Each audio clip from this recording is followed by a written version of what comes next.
Olá, líder! Hoje eu separei um tema que vai fazer toda a diferença na sua carreira neste momento de crise. Se você estiver pronto para se posicionar como um líder de resultado que é capaz de superar uma crise, você estará à frente de 90% dos líderes do seu lado. O que isso quer dizer? Não é novidade para ninguém, nós estamos em uma crise econômica e você precisa estar pronto. Como você é um seguidor líder 80/8, você vai receber de primeira mão esta oportunidade, a oportunidade de saber o que fazer neste momento de crise. Você já pensou sobre isso? Então, fique aqui no canal e acompanhe esse vídeo.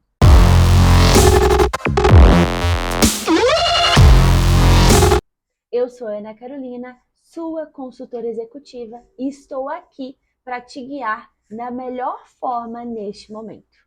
Então, vamos começar pelo nosso cenário.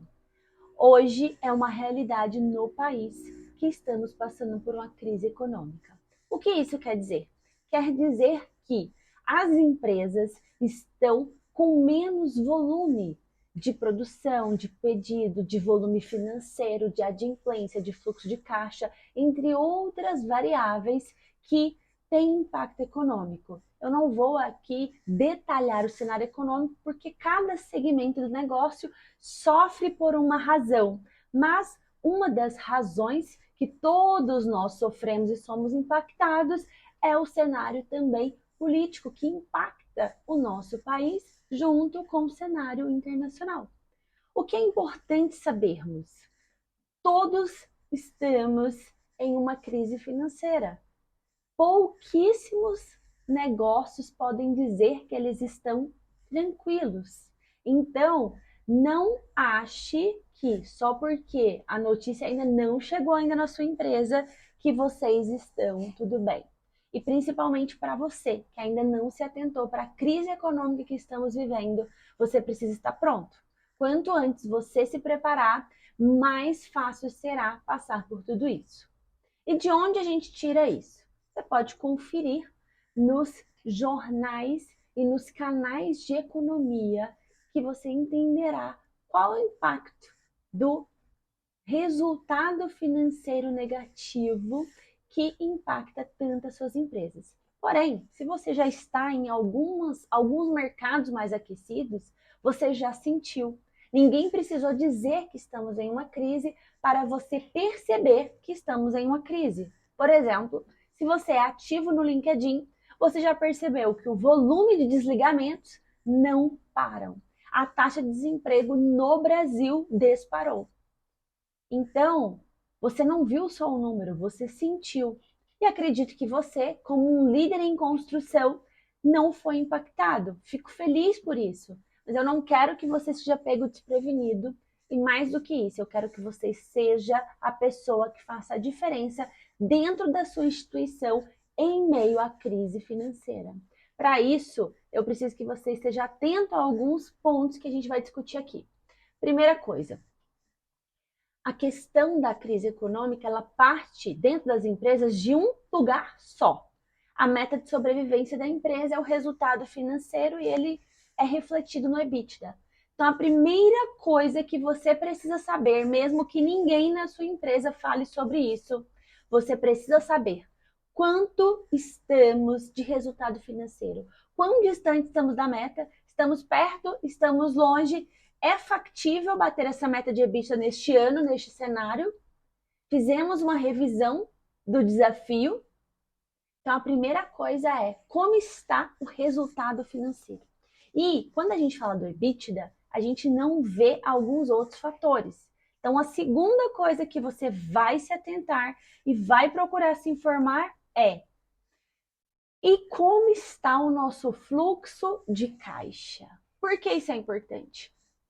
O Brasil ele tem uma alta taxa de inadimplência e, consequentemente, com o agravamento da crise econômica, a inadimplência também aumenta dentro das empresas e o prazo médio de recebimento e o prazo médio de pagamento também. E esses são os indicadores essenciais para você ter, né, o reflexo do fluxo de caixa. Então, a segunda pergunta, para a mesma pessoa que domina o EBITDA, você também vai perguntar como está o nosso fluxo de caixa. Por quê? A partir daí, você vai entender alguns movimentos que a organização vai fazer. E para isso também você vai precisar se prevenir e se movimentar antes de ser pressionado. Quando a gente fala nessa dificuldade, quais são as primeiras ações que a empresa faz, os primeiros movimentos? E eu vou falando aqui e você já vai perceber se a sua empresa já passou por esses caminhos ou ainda não. Então fique atento. A primeira movimentação que a empresa faz é na alavanca de faturamento.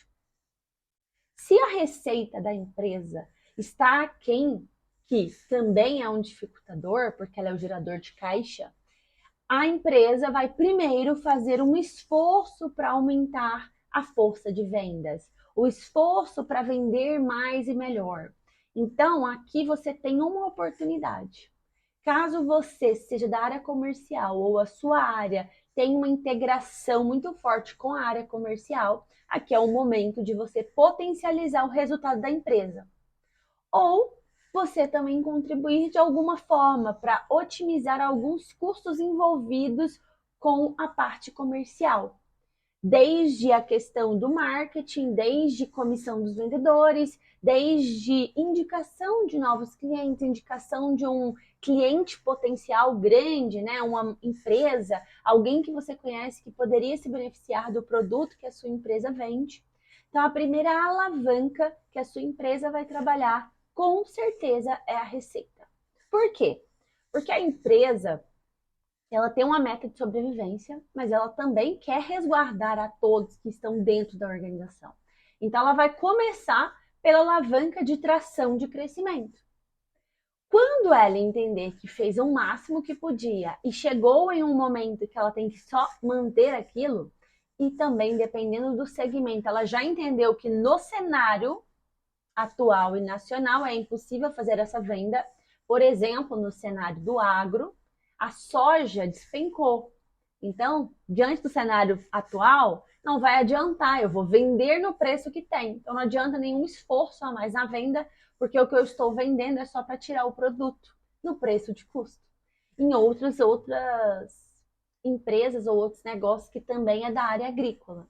Então, tem que conhecer o segmento e entender melhor como impacta. Mas, em linhas gerais, o faturamento é a primeira alavanca. Depois que ela passar por essa fase, para onde o CFO, o diretor financeiro, o olhar, a pessoa ali que é essa representante da carteira, né, do banco ali, do dinheiro, vai direcionar o CEO ou o presidente.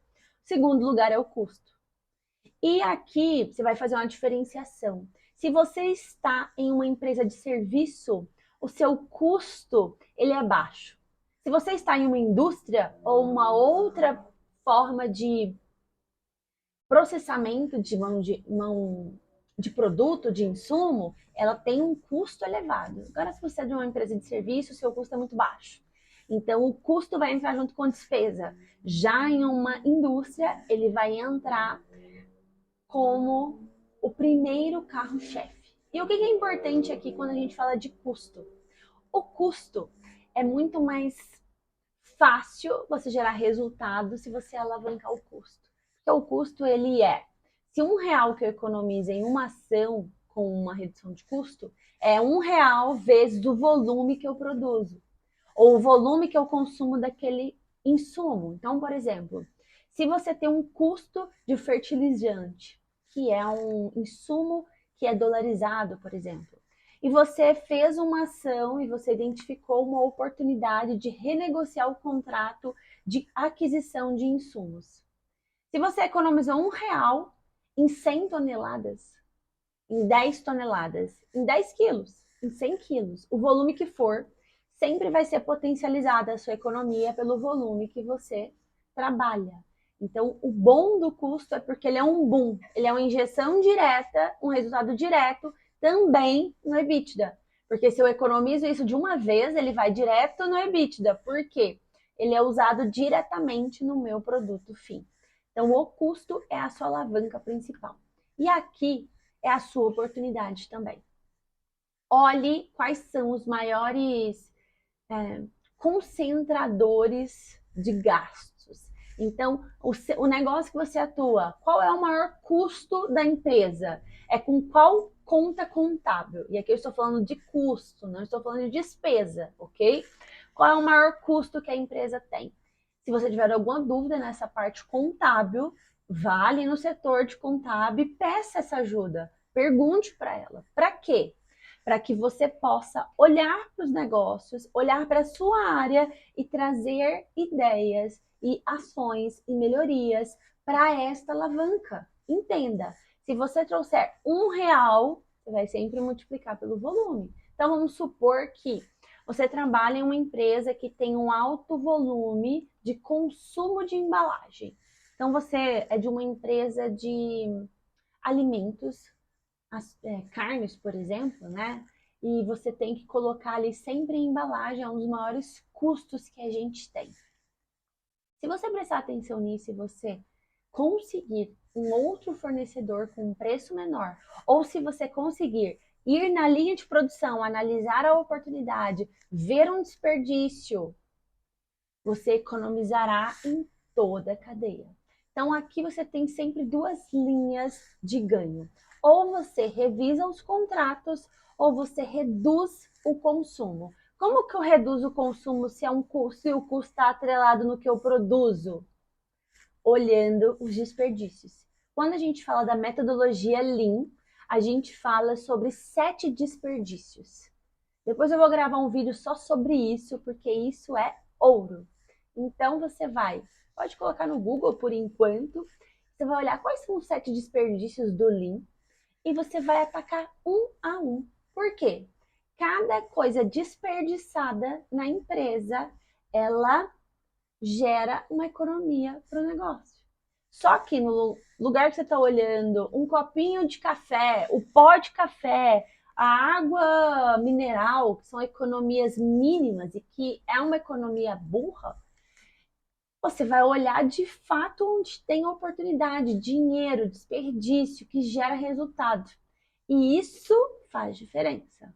Então, a segunda maior alavanca, que onde a gente atua diretamente, é o custo. Ok?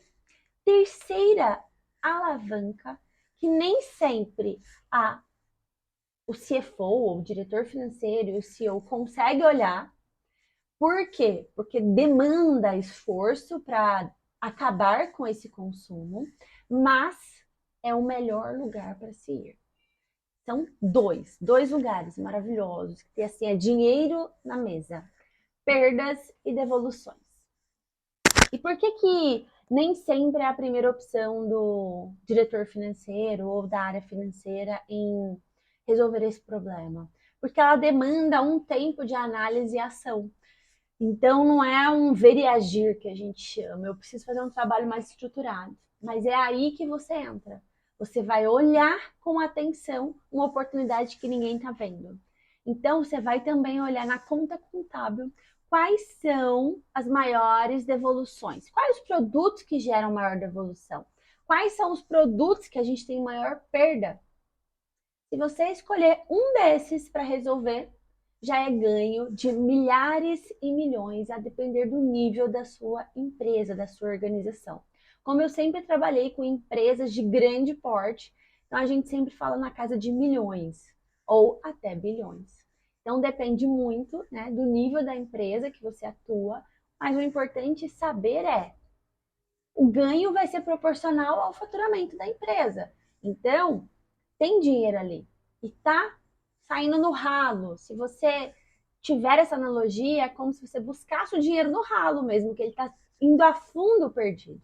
E por que isso é importante? Porque ele é um retorno direto no EBITDA novamente. Mas, se a empresa não olha essa terceira etapa, o que a empresa vai olhar? Despesa. E na hora da despesa é a hora que as coisas começam a apertar para você também. que eles vão olhar no momento da despesa? Principalmente, quais as contas, mas quando a gente fala de despesas, a conta contábil com maior custo é despesas gerais e administrativas. Dentro de despesas gerais e administrativas, normalmente 80% do gasto está concentrado em mão de obra. E quero te dizer que você é uma despesa e a sua equipe também. Então, o movimento das empresas vem o desligamento. E aí você talvez não viu esse movimento ainda, mas ele vai chegar. É uma sequência. Mas no LinkedIn você já viu as pessoas sendo desligadas da empresa. E aí você tem que se perguntar, tá? Porque você tem que pensar nos cenários possíveis. Porque este é o fluxo. Se eu tô com a dificuldade de fluxo de caixa, por que eu faço essa movimentação de desligamento de funcionário que vai ter uma rescisão para mim? Abro mão de mais caixa, porque ela está vendo que essa crise não vai passar em X meses. Eu não vou me recuperar em X meses. Então, me custa muito mais manter essa despesa, é custo de oportunidade, do que eu gastar esse caixa para desligar essa equipe e conseguir me recuperar daqui 3 meses, 6 meses. E por onde eles começam essas análises? Basicamente, nos maiores salários. Por quê? Se a sua empresa também tem um alto volume de funcionários, o que é isso? É um centro de distribuição. Quando eu trabalho em um centro de distribuição, eu já trabalhei em alguns negócios muito grandes, de volume de pessoas e funcionários, que tinha muita gente operacional. Centro de distribuição é um deles, mas tem uma das maiores empresas globais que a gente atua aqui no Brasil. Ela é de call center, então daqueles atendentes, né, que fazem várias operadoras, várias empresas. Então, basicamente, é um operador também que fica ali só atendendo o telefone. O volume é gigantesco, mas o custo deles é muito baixo. Então, quem vai ser desligado nesse momento não é a pessoa que ganha um salário mínimo. E outra coisa, não é só o salário, é o custo, quanto me custa. O que é o custo da pessoa?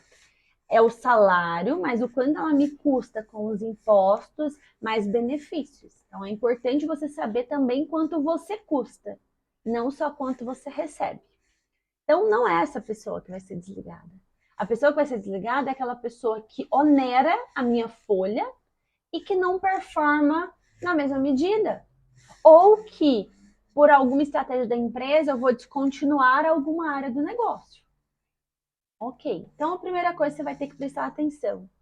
Você corre risco? Analise classicamente como que está a sua posição, quanto tempo de empresa você tem, quais são os sinais que você está passando, qual a fase a sua empresa está, como foram os relatórios de 3 meses, 4 meses, como estão os resultados da sua área. Tudo isso é importante. Quais foram as últimas movimentações? Qual o feedback do seu gestor? Seu gestor está inseguro? Tudo você tem que fazer essa análise de cenário. Depois de você entender, você coloca ali seu mapeamento de risco. Eu tenho um risco a 1, 2 ou 3. Ok. Enquanto isso, você também precisa fazer algo para que ajude a empresa. E aí você vai fazer a análise da sua equipe. Por quê? Antes de você ser desligado, vai ser proposto também que você faça um desligamento da sua equipe. Então, você já tem que ter ali tudo otimizado. Porque no momento de crise é na hora que as coisas pioram também. É a hora que você começa a desmontar as estruturas e você não tem as coisas organizadas, os processos, os padrões. A pessoa que foi desligada tinha muito tempo de casa, levou tudo. E aí, o que você achou que estava ruim vai piorar 10 vezes. Então, faça um plano curto para fazer essa absorção de conhecimento e preparar a equipe de forma honesta e clara, explicando que estamos passando por uma crise nacional, preparando a equipe para contribuir com a recuperação da empresa, preparando a equipe para cada um ser responsável pela sua carreira e estar pronto caso aconteça algum desligamento. Tudo isso é a sua postura como líder. Tudo isso é um diferencial seu como líder. Agora, para além disso, o que você vai poder fazer? O que o CEO espera essa hora?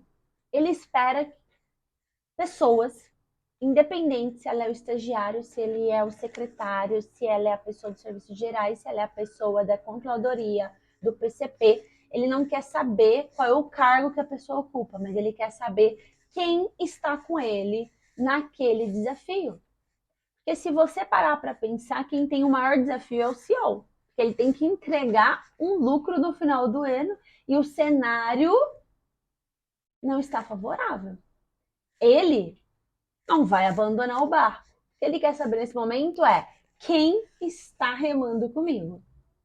Porque muitas vezes você está no meio da crise e o líder ele se torna mais uma turbulência do que um aliado. Então, a primeira coisa que você vai fazer, para além dessas orientações que eu dei em ganhos, oportunidades, olhar financeiro, você vai se posicionar, vai analisar a sua postura e você vai se posicionar como um líder que tenha equilíbrio.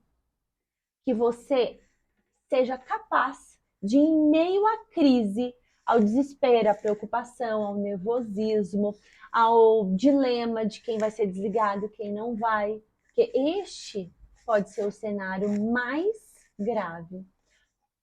E você vai conseguir conduzir a situação. Não é que você não se importa, mas que você se preparou. Por quê? Se o líder desesperar, acabou, todo mundo vai desesperar. É a mesma coisa se o seu CEO desesperar, se o diretor desesperar, se o vice-presidente desesperar, se o gerente, superintendente. E outra coisa, infelizmente nem todo mundo está pronto para passar em uma crise. E a crise mostra oportunidade. Então, se você se posicionar como um líder equilibrado, que está buscando resultado, que está fazendo um a mais todo dia, que está preparando a equipe, que integrou a equipe para que ela faça diferença neste tempo, que a equipe está pronta para receber mais demandas, se preciso for, que você está se colocando para fazer parte de comitês de crise, que você está agregando, que você está executando ações que geram impacto. A crise vai abrir portas. Em outro momento, você pode assumir posições, que você soube passar por essa crise. Você fez um percurso tranquilo para um mar turbulento. E nem sempre isso é possível. Então é o momento de você entender. Você não tem escolha. Eu não vou passar por essa crise. Não, ninguém tem. Mas você tem escolha de como eu vou passar por essa crise. Para isso, eu sugiro que você siga essas orientações e que você possa ter um plano de execução, para que você não se perca na correria, no atropelo, no desespero. Porque vai chegar em um momento que as pessoas vão ficar com os nervos à flor da pele, vão ficar irritadas, vão ficar preocupadas, vão começar o desespero. Que a gente já está com crise forte uns 3 meses. Mas o cenário, ele não está já resolvido. Então, quanto tempo mais? Quanto tempo mais você consegue resistir? A pergunta tem que ser diferente.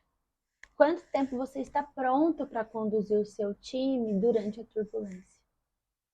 Quantas pessoas você vai acolher no meio dessa turbulência? Quanto você vai fazer a mais? Quanto você vai mudar? O Flávio Augusto fala muito isso.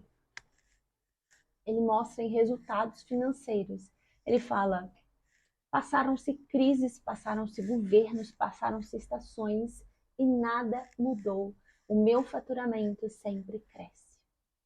Como é possível um empresário conseguir sustentar um resultado de crescimento contínuo? Porque ele tem um método e ele segue esse método. Infelizmente, a sua empresa pode não estar nesse nível de maturidade de gestão. E é exatamente por isso que você ser um gestor que tem um mínimo de maturidade de gestão fará a diferença. E para isso, eu tenho alguns convites para você. Se você decidiu hoje passar por essa crise de uma forma diferente, eu te convido agora para você clicar aqui no nosso link que está na descrição para fazer parte dos nossos mais de 100 líderes 80/8. São mais de 100 líderes que escolheram fazer diferença todos os dias. Para isso, você pode acessar gratuitamente a nossa comunidade, com uma condição: aplicar o que você aprende, porque ali é um lugar de execução. Outro convite que eu quero te fazer é: faça parte da nossa comunidade no Instagram. Todos os dias eu estou ali para te ajudar. Você não precisa passar por essa crise sozinha. A liderança pode ser suave e pode ser um mar calmo. Se você tiver um mapa, alguém que te ajude a percorrer aquele caminho. Então eu vou estar lá todos os dias para que você se sinta mais confortável para passar por tudo isso. E você pode também acessar a nossa rede de e-mails. Eu sempre tenho um recado ali para te ajudar e te fazer crescer mais como um líder de resultado. Se esse vídeo fez sentido para você, eu quero te ouvir.